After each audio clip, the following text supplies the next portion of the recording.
નમસ્કાર. મુંબઈ સમાચારના ડિજિટલ પ્લેટફોર્મમાં આપનું સ્વાગત છે અને હું છું જીગર પંડ્યા. મિત્રો, ગઈકાલે જે સમગ્ર ગુજરાત સહિત દેશ અને દુનિયામાં હાહાકાર મચાવી દીધો તેવી ઘટના બની અને તે હતી લોકોના આરોગ્ય સાથે થયેલા ચેડા. ખ્યાતિ નામની મલ્ટી સ્પેશિયાલિસ્ટ હોસ્પિટલે પોતાની ખ્યાતિ વધારવા માટે અને સરકારી સહાય લેવાની લાયમાં લોકોના ઓપરેશન કરી નાખ્યા પૂછ્યા વિના. સાથે સાથે દર્દીઓને અંધારામાં રાખ્યા તેવો આરોપ પણ મૂકવામાં આવ્યો. શું છે આખી ઘટના અને કઈ રીતે આ સમગ્ર કાંડને અંજામ આપ્યો અને સરકારી જે યોજના છે આયુષ્યમાન યોજના તેનો ભરપૂર ઉપયોગ કરીને હોસ્પિટલો કેવી રીતે કમાય છે? ગુજરાતમાં આ આરોગ્યના નામે થતો વેપલો તેનો પર્દાફાશ પણ સમયાંતરે થઈ રહ્યો છે. 2022માં પણ આ જ ખ્યાતિ હોસ્પિટલે કેટલાયના મોતના સોદાગર બનવાનો લાવો લીધેલો હતો. ચર્ચા કરીશું ડોક્ટર હેમાંગ વસાવડા, જે ગુજરાતના ખ્યાતનામ ડોક્ટર છે અને પ્રતિષ્ઠિત તેમની હોસ્પિટલ પણ ચલાવી રહ્યા છે. સર, સ્વાગત છે મુંબઈ સમાચારમાં. સર, આ જે ઘટના બની છે અને એન્જિયોપ્લાસ્ટી કરી નાખી, અંધારામાં રાખીને 2 દર્દીઓના મોતના સમાચાર છે. કેટલાક ગંભીર રીતે અવસ્થામાં છે અને આઈસીયુમાં પણ દાખલ કરવામાં આવેલા છે. આ સરકારી સહાય લેવાની જે આખી વાત છે અને દર્દીઓને બારોબાર ચીરી નાખ્યાની જે વાત છે, શું કહેવું છે આપનું? આમાં બે બહુ મોટા ગંભીર પ્રશ્ન થયા છે. આપના દર્શકને લગભગ બધી ખબર છે, એટલે હું હિસ્ટ્રી રિપીટ કરતો નથી. કેમ જી કર્યો, બસમાં ભરીને લઈ આવ્યા, એકી સાથે 20 જણની એન્જિયોગ્રાફી કરી, એમાંથી 9 જણને બલૂન ચડાવી દીધા, એન્જિયોપ્લાસ્ટી કરી નાખી. વાત ઈ છે, સૌથી જે મુદ્દા આજ સુધી ખુલ્લા નથી થયા આ આખા પ્રકરણમાં અને પેલાના પ્રકરણમાં, એની ઉપર હું દર્શકોનું ધ્યાન દોરું છું.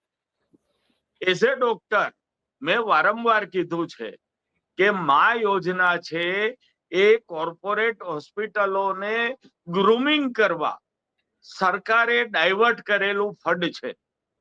તમે એક વર્ષનું જે મા યોજના કે પીએમજે યોજનામાં વપરાયેલું ફંડ જો જોવો તો આખા ગુજરાતના તમામ તાલુકામાં અતિ અદ્યતન હોસ્પિટલો બની જાય એવી સરસ એમાં પૈસા વાપર્યા છે કે ગોંડલ, જેતપુર, ધોરાજી, યુ નેમ, અને ત્યાં કેટ્સખાન સાથેની સુંદર હોસ્પિટલો બની શકે એટલો પૈસો કોર્પોરેટને ફાળવી આપવામાં આવ્યો છે. મા યોજનાના નિયમો એવા આડા ટેડા ઉભા ચૂકા છે કે જે લોકો પહોંચેલા છે એ જ લઈ શકે. કોઈ સીધો નાનો ડાક્ટર છે એ આ યોજના લઈ ના શકે.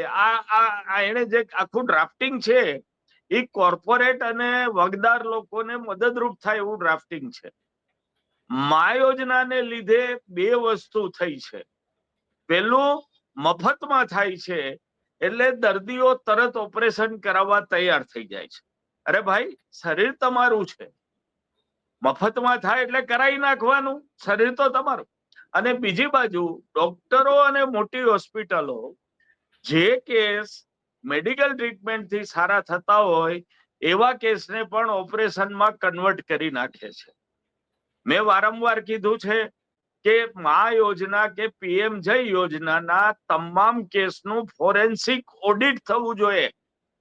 આ હોસ્પિટલે આ ગાદી ખસિયાનું મણકાનું ઓપરેશન કર્યું તો એનું ફોરેન્સિક ઓડિટ થવું જોઈએ કે ભાઈ કઈ રીતે કેમ થાય.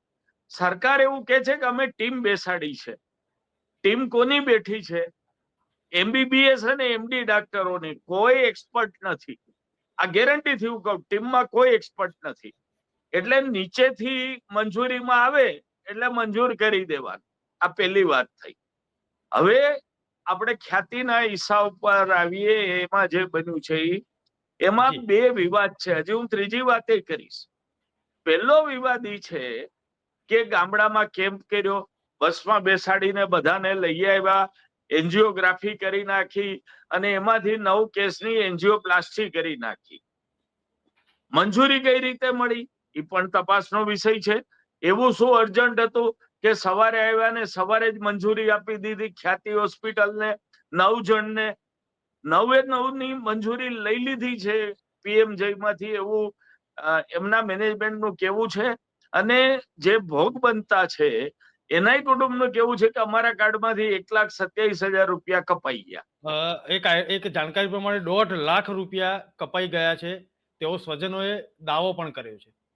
હા, એટલે એ તપાસ થવી જોઈએ કે આ 9 કેસ 20 કેસ, પણ 9 કેસમાં આટલી બધી ઝડપથી એક જ હોસ્પિટલને મંજૂરી મળી ગઈ, ફટાફટ મંજૂરી ત્યાંથી આવી ગઈ PMJ માંથી, ફટાફટ બલૂન ચડી ગયા, આવું કઈ રીતે થયું?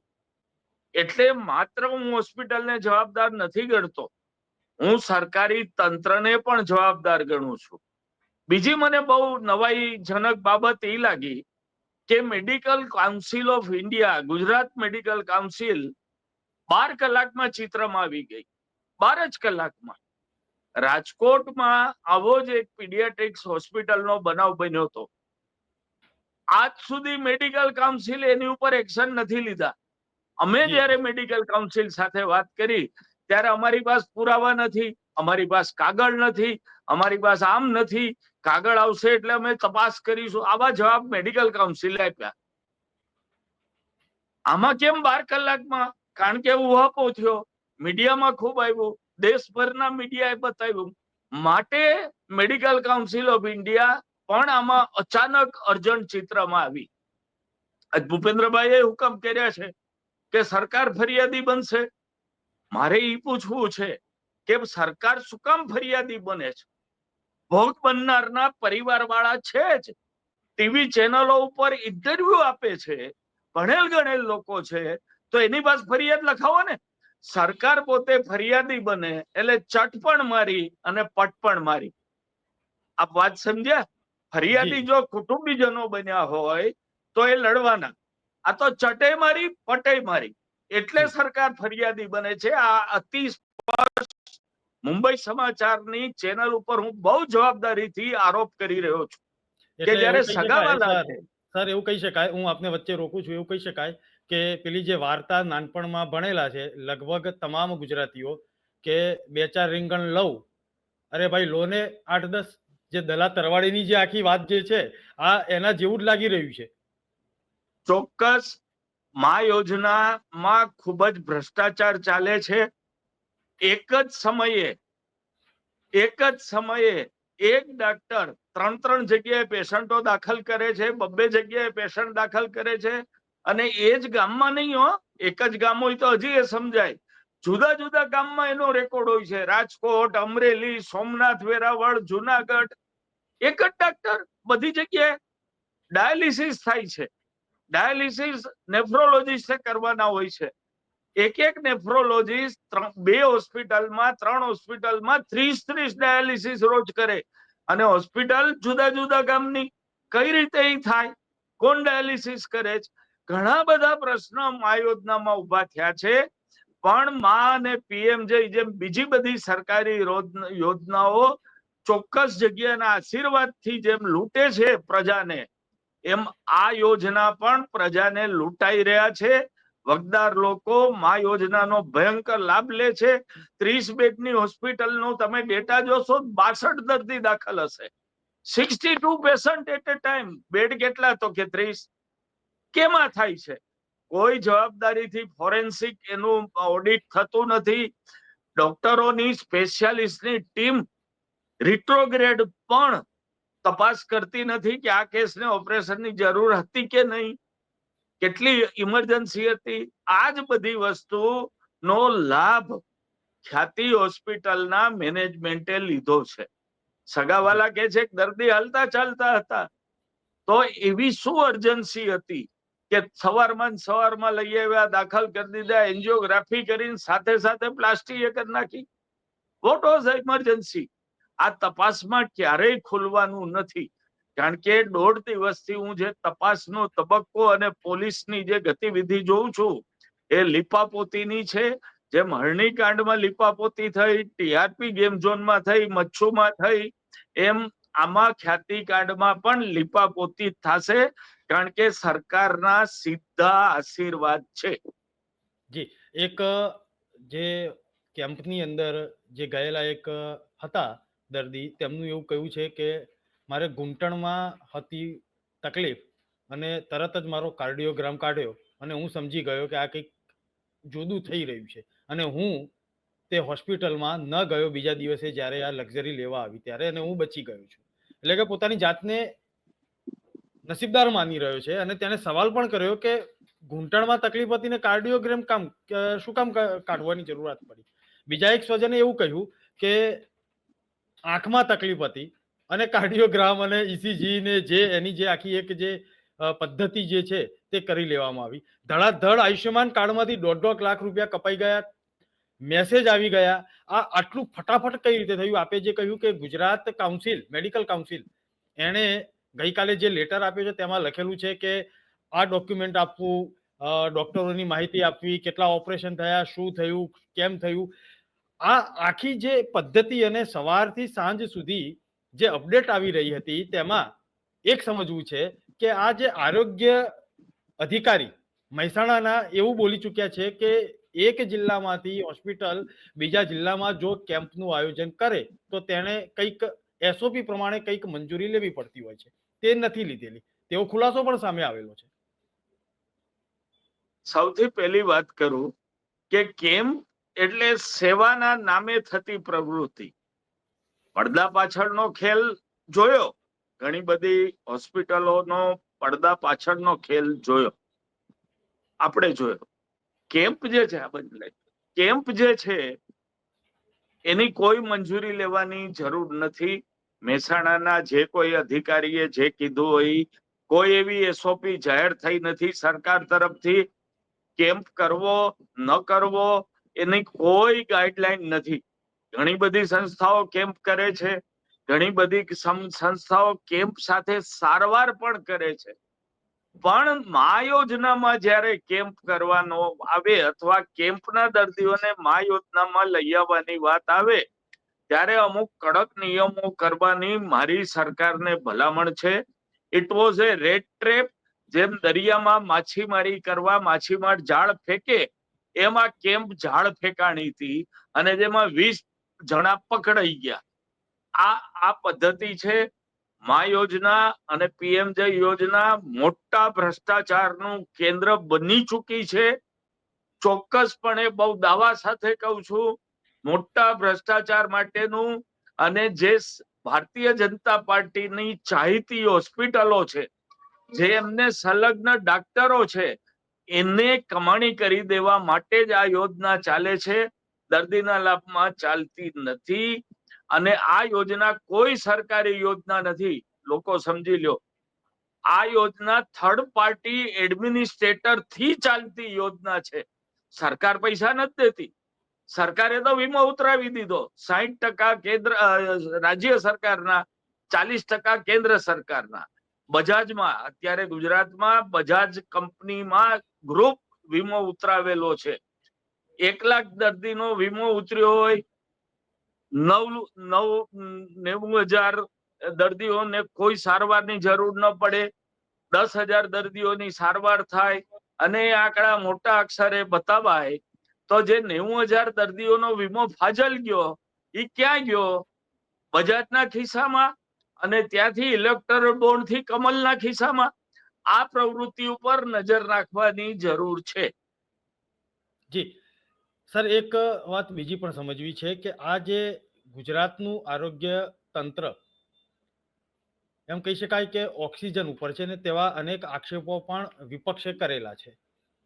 એક તબીબ તરીકે જ્યારે આપની સાથે મારે સમજવું હોય ત્યારે આ કમાવાની લાયમાં ખ્યાતિકાંડ જે થયેલો છે તેની પાછળ કોઈ મોટા માથા છુપાયેલા હોઈ શકે? જો બહુ સ્પષ્ટપણે મેં આપને કીધું કે છેલ્લા 1.5 દિવસથી તંત્ર જે રીતે ચાલે છે, જે રીતે ચાલે છે એ રીતે ચોક્કસ મોટા માથા છુપાયેલા છે અને છે. 2 પરિવારજનોના મૃત્યુ થયા પછી નીતિનભાઈ પટેલ હોસ્પિટલ પહોંચ્યા. નીતિનભાઈએ પ્રેસ સાથે વાતચીત નથી કરી. પરિવારના લોકો સાથે વાતચીત નથી કરી. એ હોસ્પિટલ ગયા, જે એકાદ બે દર્દીના સગાવાલા હતા એના પૂરતા એ મળ્યા હશે. હું ફેક્ટ ડિનાય નથી કરતો, પણ મારે એ જાણવું છે કે નીતિનભાઈ પટેલ ઉભે પગે કડી દોડ્યા હોસ્પિટલ, ખ્યાતિ હોસ્પિટલમાં, પછી પ્રેસમાં કેમ ક્યાંય ન આવ્યા? આ બહુ મોટો પ્રશ્ન છે. આજ સુધી એને કોઈ પોતાના અનુભવની કે કોઈ વાત હજી કરી નથી. આરોગ્ય મંત્રીએ પણ તપાસના આદેશ કર્યા, પણ તપાસ જુદી જુદી સંસ્થાઓને સોંપી. અમદાવાદ મ્યુનિસિપલ કોર્પોરેશનને સોંપી, યુએન મહેતા હોસ્પિટલના ડાયરેક્ટરને સોંપી. સીધી સરકારી તપાસ એમણે હજી સુધી જાહેર કરી નથી, અને પોલીસે પણ એડી જ લીધી છે. એડી થી વિશેષ કોઈ ફરિયાદ પોલીસે લીધી નથી. જી, પોલીસનું તો સ્ટેટમેન્ટ પણ આવી ગયું છે કે ફરિયાદ મેડિકલ રિપોર્ટ આવ્યા બાદ જ લેવામાં આવશે. એટલે આપની વાત સાથે હું સંમત થઈશ. સર, આખો આ જે કાંડ છે તે સમજવાની જ્યારે મુંબઈ સમાચારના દર્શકોને આપણે કોશિશ કરી રહ્યા હોઈએ ત્યારે મારે એક લીટીમાં ગુજરાતના આરોગ્ય તંત્રની કથળતી સ્થિતિ વિશે પણ જાણવાની ઈચ્છા ચોક્કસ હોય, કારણ કે સરકારી હોસ્પિટલો પણ ઓક્સિજન ઉપર છે.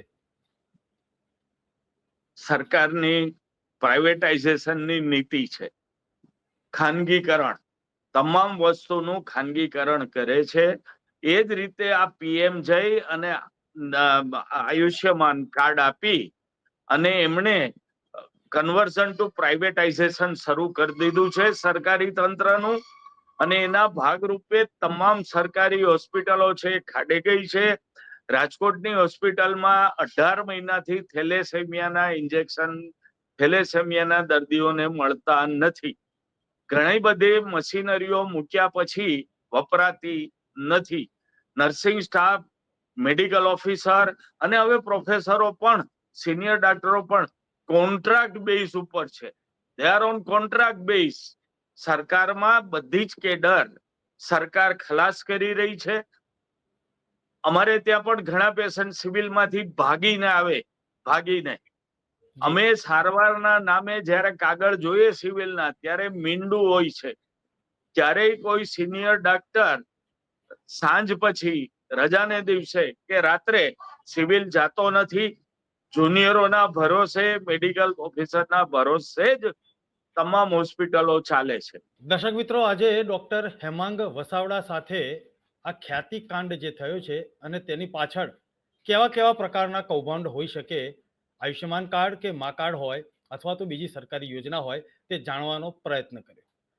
મુંબઈ સમાચારના ડિજિટલ પ્લેટફોર્મના માધ્યમથી તમામ દર્શક મિત્રોને આ જે આખી જે ગતિવિધિ છે તેના ઉપર અમે પણ નજર રાખી રહ્યા છીએ. આપ પણ નજર રાખીને મુંબઈ સમાચારના ડિજિટલ પ્લેટફોર્મ પર સતત સમાચારો જોતા રહેશો. નમસ્કાર.